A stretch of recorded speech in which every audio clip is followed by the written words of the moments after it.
In recognition of the NFL honors, we're handing out our own counterpart awards for the Indianapolis Colts today. Let's get to it.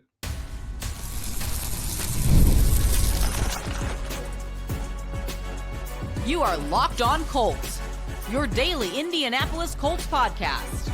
Part of the Locked On Podcast Network, your team every day. All right. Thanks for tuning in and making us your first listen of the day. This is your daily podcast covering your Indianapolis Colts, part of the Locked On Podcast Network, your team every day. And today's episode is brought to you by FanDuel. New customers can bet just $5. And if you win, you'll score $200 in bonus bets. Download the app or head to FanDuel.com to get started.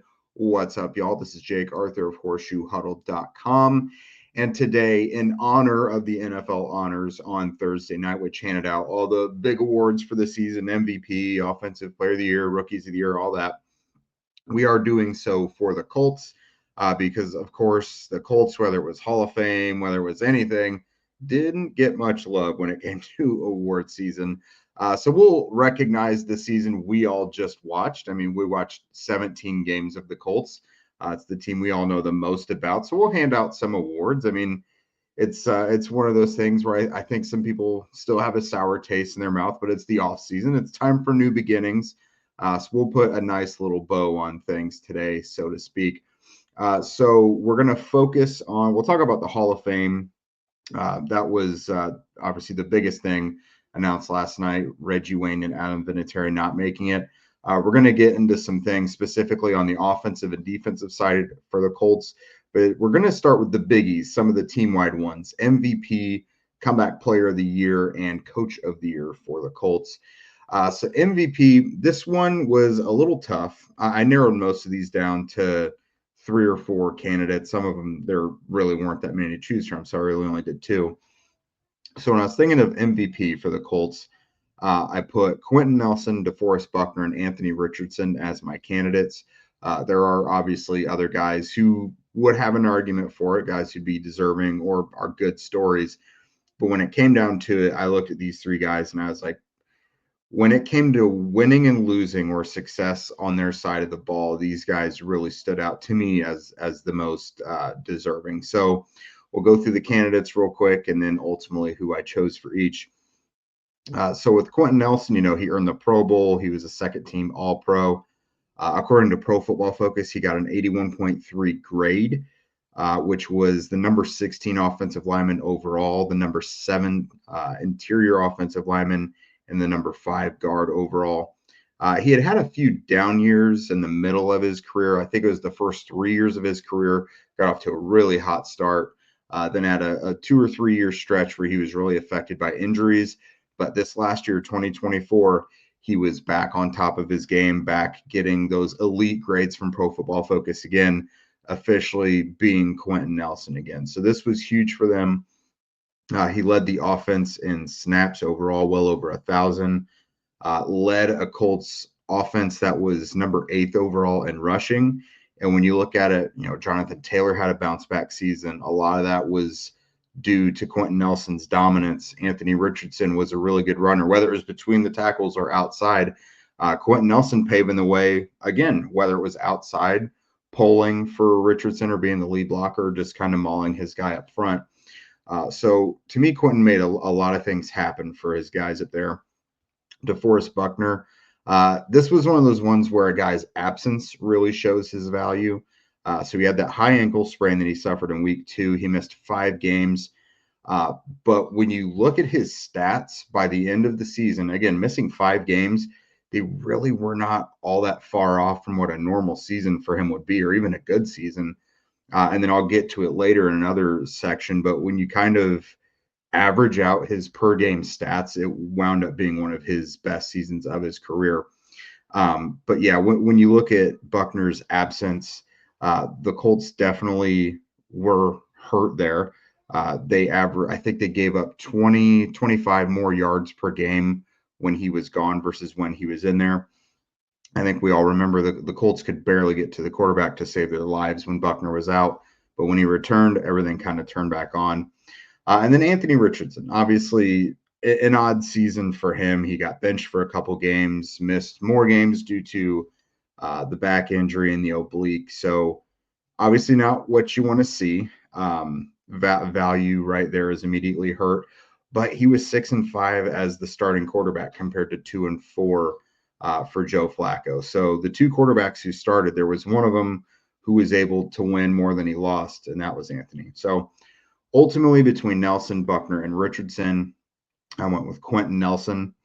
Again, just the steadiest part of the offense, led them in snaps, didn't really miss a beat, got back to being an elite Hall of Fame caliber guard again, and I think he made a ton of things happen for the offense. Moving on to comeback player of the year, you got Anthony Richardson once again. I think Grover Stewart was a good option as well. He was suspended for the 6 games last season. And then Alec Pierce. So Pierce, 32 catches, 65 targets, just 500 yards and 2 touchdowns with 24 first downs last year. People were ready to write him off, us included. We said, with A.D. Mitchell coming in, it just doesn't seem like there's a great fit with Pierce anymore if it doesn't click this year with Anthony Richardson. And luckily it did. Led to a career year, 824 yards, led the entire NFL with 22.3 yards per catch, 7 touchdowns, led the Colts, 32 first downs as well. So he had a huge bounce back year, really showed his worth, and really showed that A.D. Mitchell was not going to be the threat to his playing time that many of us thought he might be. Again, Anthony Richardson came back and played more in his second season than he did as a rookie. Missed all but 4 games as a rookie with that shoulder. 6 games in year 2, again, oblique and back injuries. So he came back and played more than he did last year. So this is almost a by default him being an option, but certainly would have been a better resume if he could have played the entire year. And then with Grover Stewart, again, he was suspended 6 games in 2023. Came back and posted new single season career highs in tackles with 74 and tackles for loss with 10. I ultimately gave this to Pierce. It wasn't a bounce back from injury or anything, but again, he was all but going to be written off. It felt like a make or break season this year for him. He had the ultimate pressure, which was having someone drafted to be his direct replacement in A.D. Mitchell. And he answered by being the biggest playmaker in the offense, arguably. I mean, Jonathan Taylor did a lot of great things, but you look at Pierce being essentially written off altogether. It's hard to argue against that one, I think. So, coach of the year, I didn't want to go with any of the big ones. This was more for the assistants. I did Tony Sparano Jr. versus Reggie Wayne. When you're looking at position coaches and all that, I thought these were the two that really stood out. For Tony Sparano Jr., again, the Colts offense was 8th in rushing at 137.1 yards per game, and they were tied for 7th in sacks given up with just 32. And that's with Joe Flacco starting 6 games. He is a lot more sackable quarterback than Anthony Richardson was. And largely the Colts were able to keep their quarterbacks pretty clean. And then with Reggie Wayne, the Colts had 3 receivers with 800 receiving yards for the first time since 2004. Michael Pittman Jr., Josh Downs, and Alec Pierce. First one since Marvin Harrison, Reggie Wayne, and Brandon Stokely. So this was a tough one, but ultimately I gave it to Tony Sparano Jr. That offensive line really was impressive for most of the season. They had to rely on 3 rookies playing for a good chunk of the season with Matt Gonzalez, Tanner Bortolini, and Dalton Tucker. You could throw, they wound up having to make a switch at right guard late in the season. Mark Lewinsky taking over for Tucker. They lost Will Fries about midway through the season. Lots of guys having to play in different spots. Braden Smith missed the latter part of the season with his personal issues. So there was a lot of moving parts on that offensive line, but Sparano was always able to keep it together. And guys were able, when they were thrown in the fire, they were able to play right away. Over an extended period of time, issues were kind of unmasked, but overall, these guys were able to put it together as soon as they were thrown in. So Quenton Nelson, MVP, Alec Pierce, Comeback Player of the Year, Tony Sparano Jr., Coach of the Year. So coming up next, guys, we're going to look into Offensive Player of the Year, Defensive Player of the Year, Offensive Rookie of the Year, and Defensive Rookie of the Year. This show is sponsored by Betterhelp. What are some of your relationship green flags? We often hear about the red flags, obviously, that we should avoid, but what if we focus more on identifying the positive signs in our relationships? Those green flags, the things that keep you coming back. If you're not sure what they look like, therapy can help you identify them, actively practice them, and even embody that green flag energy yourself. Whether you're dating, married, building a friendship, or just working on yourself, therapy can help you form relationships that love you back. Therapy helps you develop healthy boundaries and improves your communication skills. It empowers you to set clear expectations and express your needs in relationships. And of course, therapy provides tools for managing conflict in ways that strengthen your connections rather than allowing them to break down. So, BetterHelp makes it easy by offering online therapy with over 30,000 licensed therapists to choose from. And if you need to switch therapists, you can always do that as well at no extra cost. So, discover your relationship green flags with BetterHelp. Visit betterhelp.com/lockedon today to get 10% off of your first month. That's BetterHelp, HELP.com/lockedon. All right, let's look at offensive player of the year. I thought this one, you can consider, you kind of have a handful of guys. The offense it had more playmakers on it. Obviously, Anthony Richardson when he was in there, Josh Downs, Pittman for his gutty performances, Alec Pierce obviously being the kind of the biggest playmaker, the biggest explosive element of the offense. So you've got Jonathan Taylor, Anthony Richardson, and Josh Downs is who I feel it really boils down to. Taylor had kind of a career renaissance. Had a couple down years. Came back a little bit last year, established himself again. He always finishes the season strong, but had some injuries basically throughout the season up until the latter portion of it. 321 touches this year for over 1,500 yards. 5 yards average per touch, 12 touchdowns, finished as fourth in the NFL in rushing and got himself back to the Pro Bowl. Anthony Richardson, the passing stats were what they were. They were bad. They weren't productive. It didn't look good. So I'm not going to try and gussy up his resume by pointing to those. But he did have the most productive rushing season that a Colts quarterback has ever had. Had 86 carries for 499 yards and 6 touchdowns. Those are basically all single season career highs for the Colts. And then with Josh Downs, just kind of tongue in cheek during training camp, some of us were wondering, is Josh Downs going to lead this team in receiving or at least receptions? And lo and behold, 72 receptions for 803 yards and 5 touchdowns. He passed Marvin Harrison for the most receptions as a Colts player in their first 2 seasons in the NFL, which I think is significant. Also, 11.2 yards per reception, I think, is interesting as well. Because as a slot receiver, he was fed the ball a lot, short too. So a lot of these guys wind up averaging 9.5 yards per catch, under 10 yards per catch. But he got to 11 as a slot receiver who was fed the ball in several games. I think he had 10 in the final game of the season. So to be able to average 11 yards per catch, I thought was good. But ultimately, we give it to Taylor. He is the straw that stirs the drink on offense. He's the biggest part of it. He really had no adequate backup to be relied upon. The running game was Jonathan Taylor or it was nothing. Anthony Richardson, it was hard to count on him being in there. Obviously had the 2 benchings and then missed the games with injuries as well. So Jonathan Taylor, really the most consistent skill position player for the Colts all season. Defensive player of the year, this comes down to me, for me, DeForest Buckner, Zaire Franklin, and Kenny Moore II.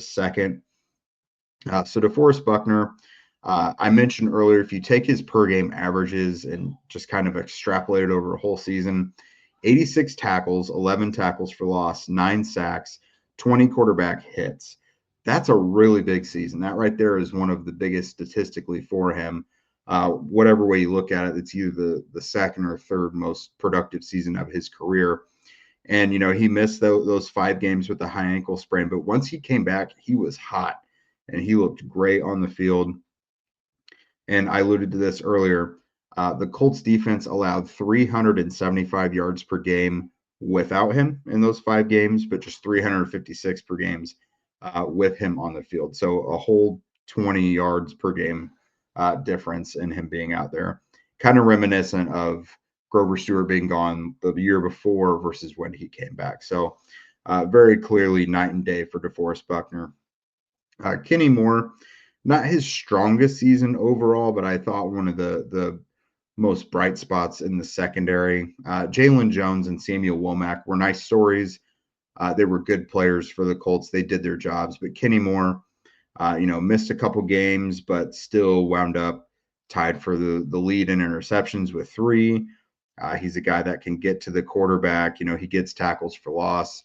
He wipes guys away when he's lined up at slot, sniffs out those screen passes and everything. So this is a guy who I think makes big plays on 3rd and 4th downs. Very strong player. Ultimately, though, or Zaire Franklin, I don't want to overlook Zaire Franklin, led the team again and the NFL with 173 tackles, 11 tackles for loss, 3.5 sacks, 4 quarterback hits, 5 forced fumbles, 2 picks, and 6 passes broken up. This was the best linebacker season we've really seen from a Colts linebacker since Shaquille Leonard was in his prime. I know Zaire gets a lot of flack for, missed tackles and, talking on the podcast and everything. But the guy really did start to fill out the stat sheet and wasn't just the tackle merchant that he's kind of known for being to a lot of people. So he earned a Pro Bowl nod and I think was 2nd team All-Pro. But ultimately, this is DeForest Buckner for me, the most outstanding player on the defense, the defensive MVP. Things are just drastically different when he's not out there versus when he is. And I think it can be felt really through every level of the defense. Moving on next to Offensive Rookie of the Year. You got Matt Gonzalez, Tanner Bortolini, Dalton Tucker, and then if you want to throw in A.D. Mitchell, you can. There is a tiny resume there. But Matt Gonzalez, his Pro Football Focus grade is 65.9, was the 6th best among NFL rookie offensive linemen. Bortolini, he had a 98.2 pass blocking efficiency. That was 3rd best among all rookie offensive linemen. Dalton Tucker had the 7 starts, filled in immediately for Will Fries. His play really started to taper off, but he looked good in his first few starts. And then A.D. Mitchell, just 23 catches. You could say he had 16 first downs, though. 23 of those catches did result in first downs. So they were productive when he was making catches largely. But for me, this one's pretty clearly Matt Gonzalez. Played a ton of snaps for the Colts, left tackle, right tackle, answered the bell wherever he was needed, and he performed well. He was one of the Colts' better offensive linemen overall this year. So Gonzalez, it's a guy that perhaps has earned a starting spot moving forward, but at minimum proved himself to be a really adequate swing tackle for the short term. So Matt Gonzalez, Offensive Rookie of the Year. Defensive Rookie of the Year, this is really a 2-horse race. Laiatu Latu and Jalen Carlisle. So Latu, I know against the entire NFL landscape, being the first defensive player drafted, kind of underwhelmed a bit. Like, I get that. You look at Jared Verse, just won Defensive Rookie of the Year for the NFL, was more productive, was an every down player and started, start to finish for the Rams. But Latu, it was slowly but surely a big learning curve for him. He had 32 tackles, 5 tackles for loss, 4 sacks, 12 quarterback hits, 3 forced fumbles, a fumble recovered, and a pass breakup. And then you look at Jalen Carlisle. He had a stint on IR. He had the lower leg injury, and I think he had like a shoulder that cost him time as well. So he played in 10 games. He had 36 tackles, 2 for loss, 1 sack, 1 quarterback hit, 1 pass breakup. His 70.0 grade in Pro Football Focus was 3rd amongst rookie linebackers in the NFL. And his grade of 83.1 in coverage was best among rookie linebackers in the NFL. So Carlisle established himself, 10 games, but he established himself as one of the better rookie linebackers across the entire NFL in just a short period of time. So between Latu and Carlisle, I think it's 2 guys you could definitely count on being key components to your defense moving forward. I mean, they still need competition. But if both of them enter next year as starters, I think you could count on them getting at least a little better and being productive in some manner. But ultimately, I give this to Latu. He just had bigger moments, was around more often. Obviously had the 4 sacks, 3 forced fumbles, which is big. This is a guy that knows where the ball is when he's getting those sacks. I think 2 of those forced fumbles were strip sacks. One of them was to end the game against the Bears. So this guy was valuable. He just didn't do it as much as you'd like to see. If he could turn some of those hits and pressures into more sacks, then I think people are going to be pretty pleased with what they see, because he was getting into the backfield plenty. He does need to get stronger, and he does have a couple things to work on. But if he turns a lot of those backfield visits into sacks, then I don't think people would be quite as low on what they saw from his production level. So little movements forward for Latu and Carlisle, and I think the Colts defense will be better for it. So coming up next, the elephant in the room for Colts awards right now is a lack of Hall of Fame appreciation for Reggie Wayne and Adam Vinatieri. But we're also going to talk about, like, are there any current Colts who are on any sort of Hall of Fame trajectory? If there are, what do they still need to do? Some of them definitely closer than others. Super Bowl 59 is here. 1 game, 2 teams, endless possibilities, and there's no better way to make every play more exciting than with FanDuel Sportsbook. Whether it's predicting the first touchdown, calling the MVP, or even betting on the coin toss, FanDuel makes it easy to get in on the action. With live betting all game long, you can adjust your bets as the game unfolds and feel the thrill from kickoff to the final whistle. The live betting feature lets you stay involved no matter what happens on the field, and the app is super easy to navigate. Plus, knowing that you could place a $5 bet and potentially win $200 in bonus bets for the Super Bowl, that's absolutely icing on the cake. So download the app or head to FanDuel.com to get started. Bet just $5, and if you win, you'll score $200 in bonus bets.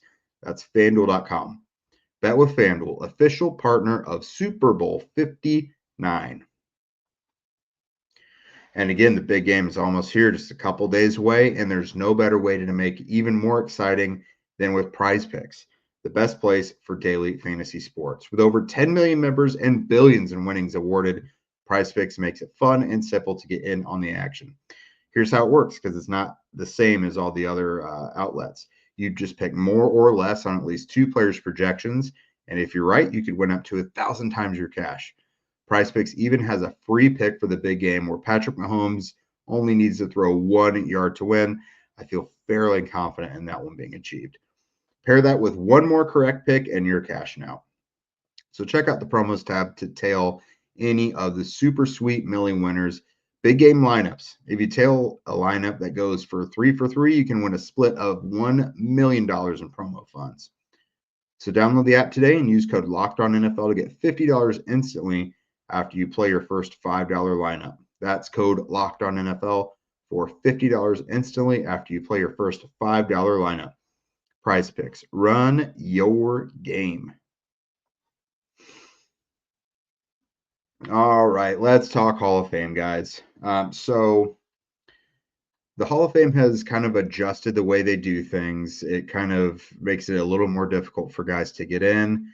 But it also, if you finished top 7 in the voting for the class, then you automatically get grandfathered in as a finalist the following year. You have to have 80% of the votes from the selection committee to get elected ultimately. So Adam Vinatieri finished top 7, but he did not get 80% of the votes, so he did not make it, but he will be a finalist next year. Reggie Wayne, for the 6th year in a row, is a finalist, but did not make it. He apparently was not part of the top 7, which is pretty aggravating. A guy like this still has to wait. Now, he wasn't Marvin Harrison. He's not like the most prolific receiver of the day, but I think he no doubt belongs in Canton. And it's just every couple years you get a bad year where there's going to be like a Calvin Johnson, or you look at next year, Larry Fitzgerald, by all means deserves to be a first ballot Hall of Famer. So it's going to be even tougher for Reggie to get in next year. But did there only need to be just 4 inductees this year? Like it was Eric Allen, Jared Allen, Sterling Sharp, and Antonio Gates, which all those guys are deserving. That's fine. But why could Reggie not get in as well? That's what's the selection committee not seeing? I know Mike Chappell, who represents the Colts, and Reggie Wayne in the room always does a great job. And it's just, I think the biggest argument the committee has is that he played with Peyton, which is just such a stupid argument in my mind. Most great receivers have played with a great quarterback at some point. Jerry Rice is inarguably the best receiver of all time. Played with Steve Young, played with Joe Montana. Randy Moss had, Dante Culpepper was one of the better quarterbacks of his time, had Tom Brady that really elevated his stats later in his career. Like these guys just play with productive quarterbacks. And I mean, Reggie Wayne, I put out a tweet last night after it came out. So Pro Football Reference has like an index for how, like, basically players' trajectory into the Hall of Fame. And the average score of Hall of Famers is about 100. Reggie's is 111.14. It's the 11th best resume for a receiver ever to get into the Hall of Fame, and he's still not there. So very frustrating for Reggie to not get in. Vinatieri, he's going to get in eventually, maybe even next year. Like, it's annoying. I'm sure guys just didn't want a kicker to get in on the first ballot. He would be the third just strictly place kicker to get in ever. He has I forget, it was Morton Anderson maybe, is the only other one to have a higher Hall of Fame resume, which to me, there really should be no kicker with a better resume to get in the Hall of Fame than Vinatieri. Pro Football Reference has his score at 93.7. At the time he retired, he was widely regarded as the best kicker in NFL history, one of the most clutch players, not just kickers, in NFL history. So he'll get in maybe next year. Reggie's got to get in sometime. I don't know if it's going to be next year, again, because how they do things, and Larry Fitzgerald's coming up. So aggravating. A very deserving guy is going to have to wait even longer, but he should get in there eventually. So shifting the focus to guys on the Colts currently who might have a Hall of Fame argument.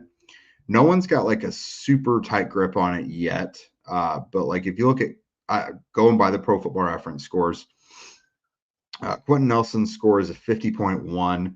DeForest Buckner is a 41.2. Ryan Kelly's is actually a 33.15, which is ahead of Jonathan Taylor's at 25.3. So you can kind of wipe Kelly and Taylor out of this argument altogether. Quenton Nelson, I think if he retired now, he would be one of those guys that's got like a super compelling argument for it. He's been in the league, like 7-8 years now at this point. So he's had enough longevity, I think, but has had like very little postseason success. But he's got 7 Pro Bowls. He's been the Pro Bowl every year he's been in the NFL. Has 5 All-Pros, including 3 first team. And over his career, he's played in 98% of his team snaps. I think he's only missed games in like 1 season. So he's a guy who is always around, plays through injuries, has kind of had a few phases of his career. Like his first few years were insane. Like he was having highlight tapes made of him. He was unbelievable, was a All-Pro each time. Struggled with some injuries for a few years and then got back on track and now looks like himself again.